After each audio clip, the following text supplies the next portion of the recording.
Thank you very much. We have an MOU between diplomatic academies of the two countries, Kenya and Angola, which promotes cooperation between Kenyan and Angolan diplomatic academies. It focuses on capacity building and language training. That MOU will be signed by the Prime Cabinet Secretary and Cabinet Secretary for Foreign Affairs and Diaspora Affairs of Kenya and Angola's Minister of External Relations.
Thank you very much. And finally, we have an MOU on public service capacity development, which fosters cooperation in public service capacity development. Areas include experience exchange, training, and research publication. It will be signed by the Director General of Kenya School of Government and the Administrator for Angola's National School of Administration and Public Policies.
Thank you very much. Their Excellencies will now deliver a brief joint address to the media.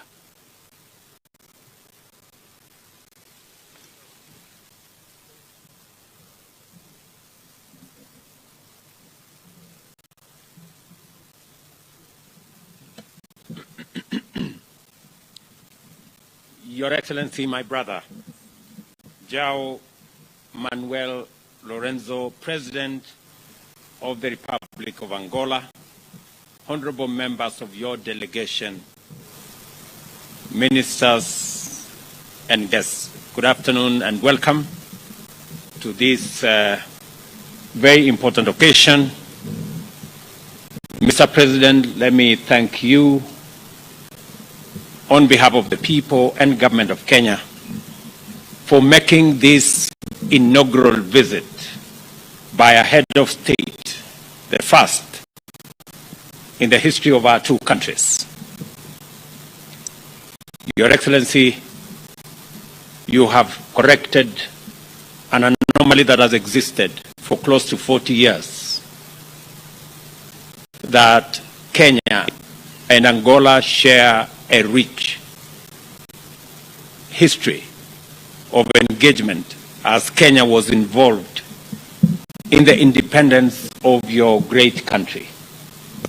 Mr. President, you're coming to Kenya today and making this first ever state visit by a president of Angola is very well appreciated by the people of Kenya, and it marks a turning point in the relations between our two countries. I affirm, Mr. President, the cordial relations between our two countries, the extensive collaboration and bilateral bond of friendship between our two nations, and we consider your country as our most dependable strategic ally in our continent. This state visit, Mr. President, precedes a meeting of our officials for the first ever Joint Commission on Cooperation, which has accorded our two countries an opportunity to deliberate on issues of mutual interest and review the implementation status of bilateral instruments that will further strengthen the existing cooperation between our two countries. President Lourenço had wanted to grace our Mashuda Day as our chief guest, but he did send his representative, the Foreign Minister Angola, Tete Antonio of Angola, at the national celebrations yesterday in Kericho. We reaffirm our commitment, Mr. President, to continue developing bilateral cooperation in trade, in investment, in agriculture, in forestry, capacity development in public service, in transport and communication, and in all the other sectors that has seen us today cement the relations between our countries and provide a wider and broader framework for the engagement between our two countries to go forward. We've just witnessed the signing of 11 bilateral legal instruments that will now underpin and provide a framework and a firm foundation for the growth of our bilateral relations, for the growth of our business relations, investment, and trade relations. Mr. President, all the MOUs that we have signed today on telecommunication and ICT, on oil and gas, mining and geology, health collaboration, capacity building in public service, and cooperation in our respective diplomatic academies, these frameworks will unlock the potential of our commerce, our trade, our government-to-government and people-to-people relations. President Lourenço and I agree on the need to ensure improved people-to-people interaction. And the democratic credentials of Angola reflect the deep relations between our two countries and our common belief in the power of the people to run the affairs of their governments by electing leaders of their choice. We are very proud, Mr. President, of your re-election last year by an overwhelming endorsement by the people of Angola in a democratic, free and fair election. And you can count on Kenya as a partner in establishing our continent as a continent with democratic credentials, believe in the rule of law, and giving a chance to our people to decide their destiny, their progress, their development, and their government.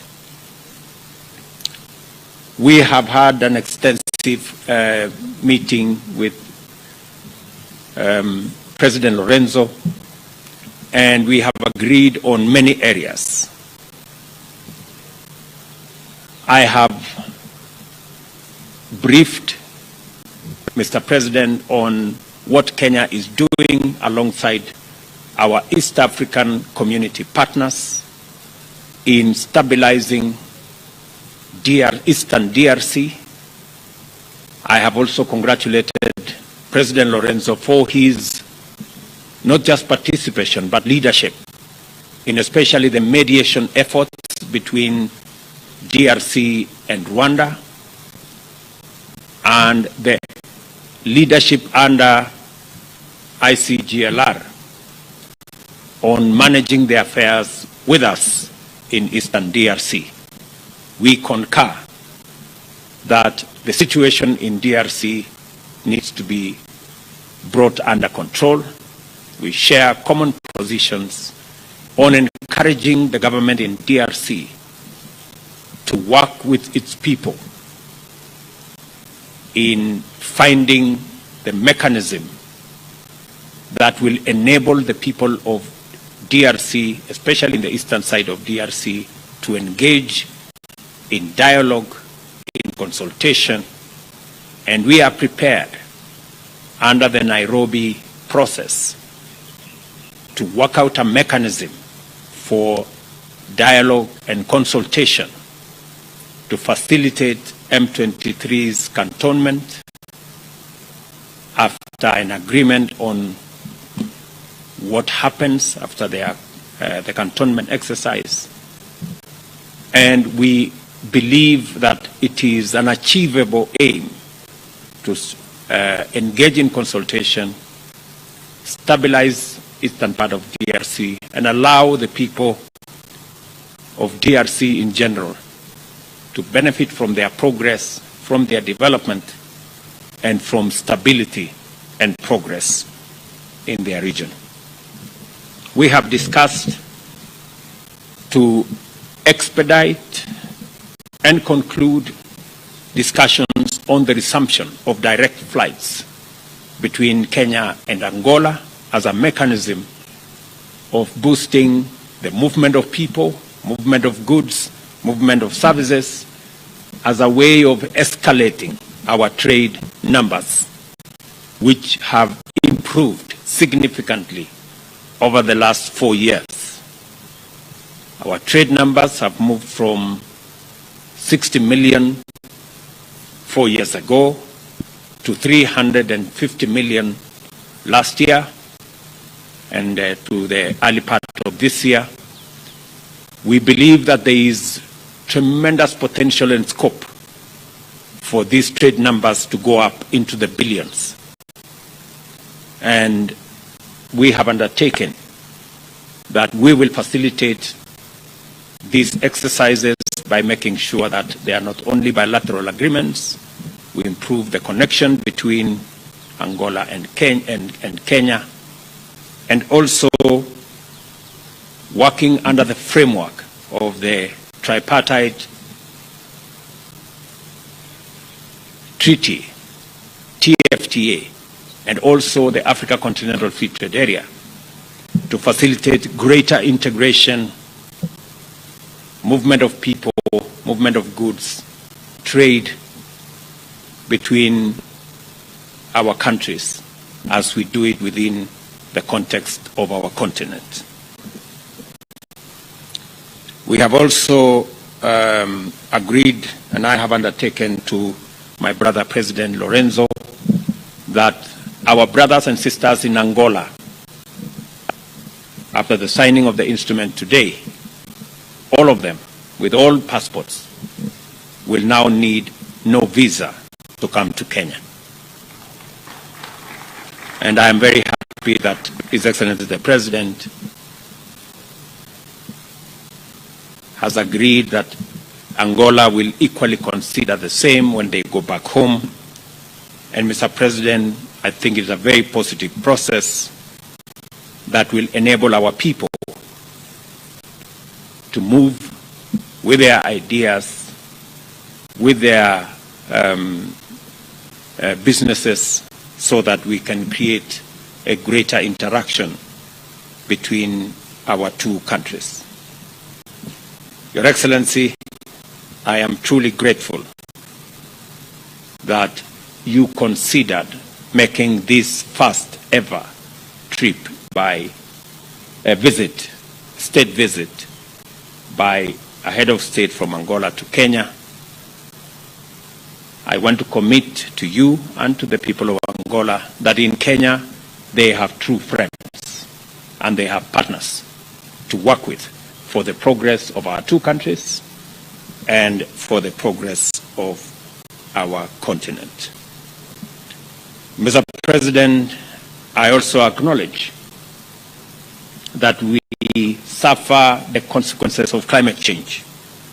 And I want to thank you for sending your deputy for the Africa Climate Summit, which we held in Nairobi between the 4th and the 6th of last month, and that together we're going to formulate a common position as we go to COP28 in Dubai beginning next month to ensure that Africa makes its full contribution at this very crucial stage, especially in managing the effects of climate change that is ravaging our countries. Your Excellency,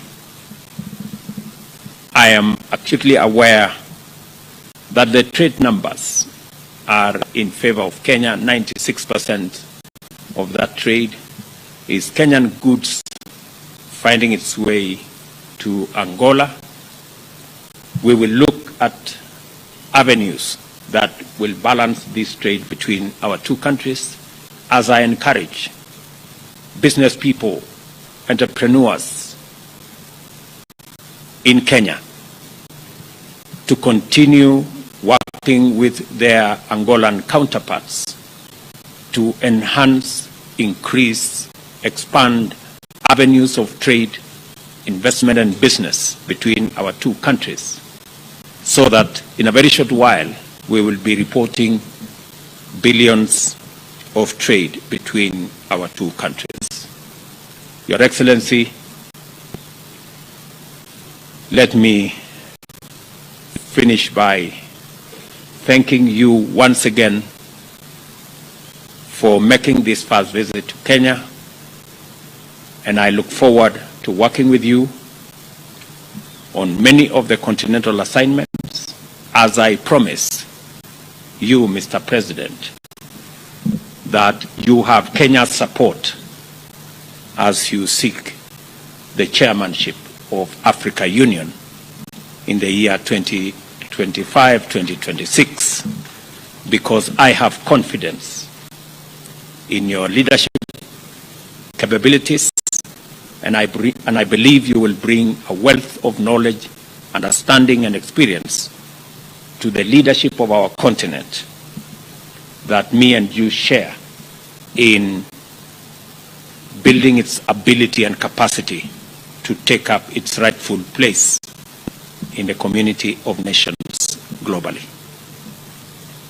Mr. President, thank you also for your consideration on Kenya's leadership in the multinational security support mission to Haiti that we will be undertaking on behalf of humanity to stabilize that country whose citizens are Africans like us. Again, Mr. President, thank you very much for your consideration, and welcome again to Kenya. Thank you very much, Your Excellency. Thank you very much, President William Ruto. Thank you to the delegation present here and the press. I would like to say that we feel ourselves very grateful for the invitation extended to us by President William Ruto to extend this state visit, the first ever of an Angolan head of state to the Republic of Kenya.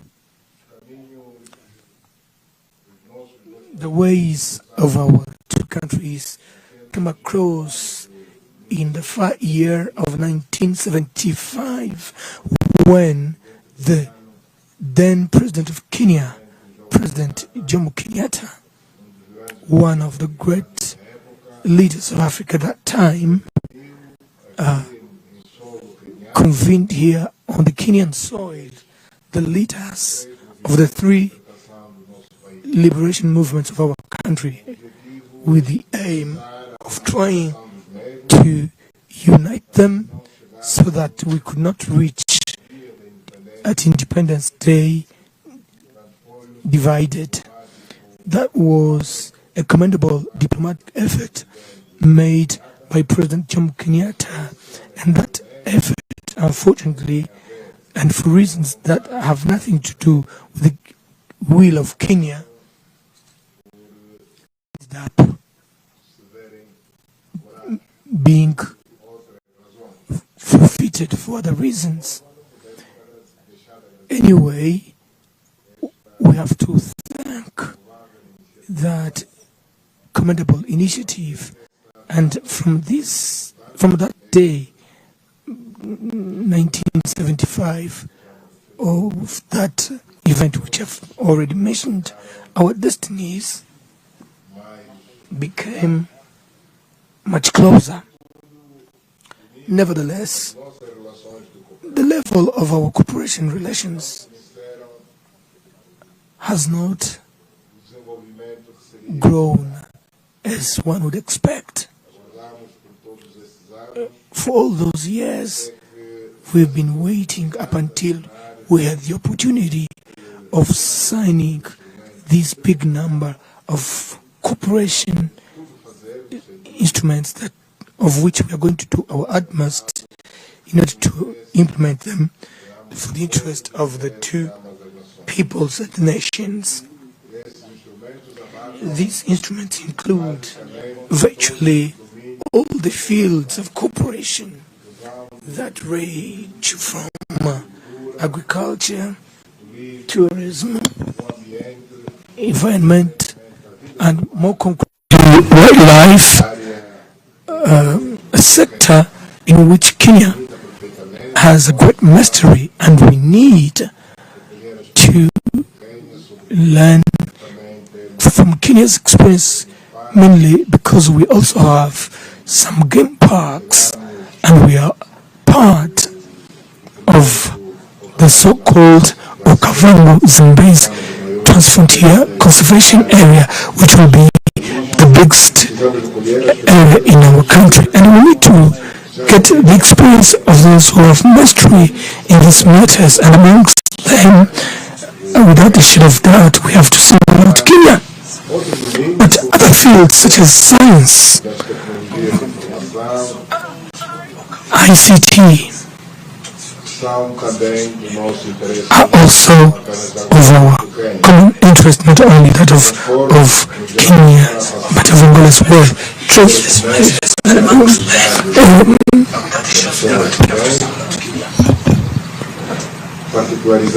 We have to single out the need for the resumption of the air connection between Nairobi and Luanda, which used to happen in the recent past, but due to COVID-19 that was interrupted and not resumed up until to date. So we committed ourselves during our deliberations today to do our utmost in order to resume that connection, not only the existing one, maybe to expand and have the two air companies to fly from both capitals, from and to both capitals. Trade between African countries is something that needs to be priority for our economies. For us to develop our continent, we need to correct the current situation whereby our exports are exclusively devoted to other continent and forgetting our own African continent. We need to have more trade amongst ourselves. Trade exchanges amongst us have to be increased substantially in terms of volume, and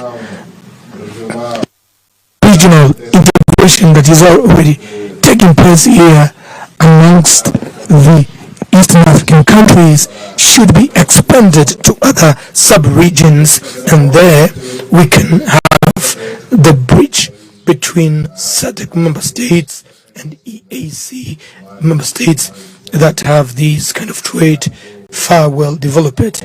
So Angola is now chairing SADC, and in this capacity we are going to make all our efforts in order to connect more in terms of trade exchanges between the two sub-regions. Mr. President, we have taken the commitment of bringing closer our nations, and for such, first we need to bring closer people in general, but notably businessmen. And one of great obstacles has been the visa issue, as Mr. President have rightly put it out. We thank you for Kenya unilaterally has taken a further step in waiving visa, not only on diplomatic passports but also on ordinary passports, so that Angolan citizens can freely enter the Kenyan territory. In these matters, in principle, reciprocity has to prevail, as there has to be reciprocity. I've said to President Ruto that in our return back home, we will carefully consider the possibility of extending a visa waiver on diplomatic passports as signed today and extend to other type of visas. So rest assured, Mr. President, that this is something that is not closed. So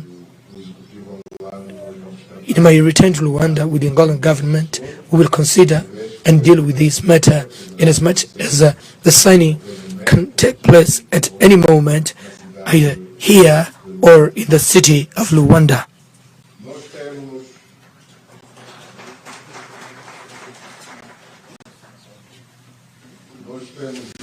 We have been working already jointly in a coordinated manner in order to contribute to building peace on our continent.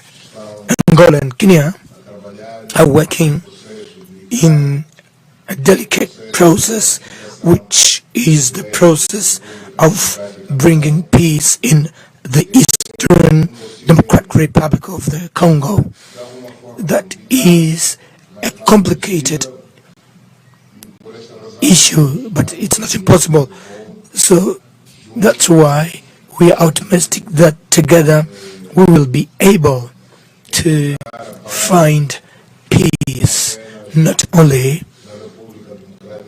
in the Democratic Republic of Congo, but in general in the whole Great Lakes region, in as much as this conflict is not merely an internal conflict, but it has affected, unfortunately, the good relations that used to exist between the Democratic Republic of Congo and the neighboring country of Rwanda. So we are working together in order to reverse the situation. So far as we have noted, the results of our endeavor have been positive, but we've reached to a point where we cannot stop. We have to take the next step, and this is what we are doing. We are engaged in continuing. We will not give in, so that the missing step can be taken, so that eventually we can achieve